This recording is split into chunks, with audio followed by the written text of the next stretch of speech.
আজকে থাকছে সেহেরিতে 2 রকমের মাছ রান্না করব। সেটা প্রথমে আমি ট্যাংরা মাছ রান্না করছি।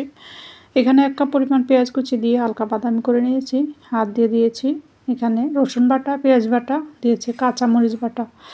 তো মশলাটা একটু নেড়ে চেড়ে ভেজে নিয়েছি। এখানে শুকনো মরিচ দিয়েছি, হলুদ হাফ চামচ, মরিচ হাফ চামচ, ধনিয়া গুঁড়ো হাফ চামচ, জিরা গুঁড়ো হাফ চামচের মতো, স্বাদ মতো লবণ দিয়ে একটু পানি বেশি করে দিয়েই মশলাটা কষিয়ে নিয়েছি। কারণ হলো আমি আর পানি দিব না, একবারে দিয়ে দিয়েছি।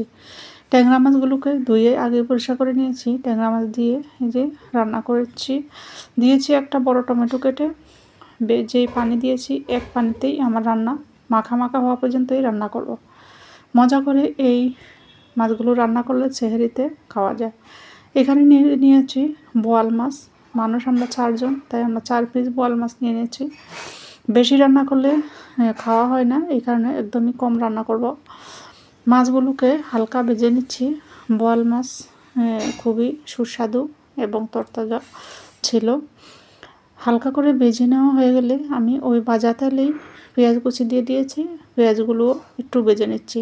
পেঁয়াজ ভাজা হয়ে গেলেই এখানে রসুন বাটা, পেঁয়াজ বাটা দিয়েছি, কাঁচামরিচ বাটাও এখানে দিয়েছি।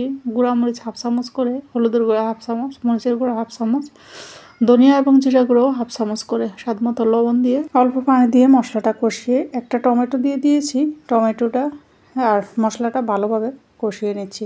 এখানে বেশি পানি ব্যবহার করব না, কারণ মাছটা আমি একটু ভেজে নিয়েছি। এখন অল্প পানিতেই ঢাকনা দিয়ে ঢেকে রান্না করব। একদমই কম একটু পানি দিয়েছি যাতে করে মশলার গন্ধটা চলে যায়। তো ঢাকনা দিয়ে ঢেকে হাই হিটে রান্না করব 2-3 মিনিটের মতো। একদম মাখা মাখা হয়ে গিয়েছে। আর একটু রান্না হবে। কয়েকটা কাঁচামরিচ দিয়ে দিচ্ছি, আর দিয়ে দিচ্ছি এখানে বেশি করে ধনেপাতা দিয়ে আরও 1 মিনিট হাই হিটে রান্না করে চুলার আঁচ বন্ধ করে দিব। আল্লাহ হাফেজ।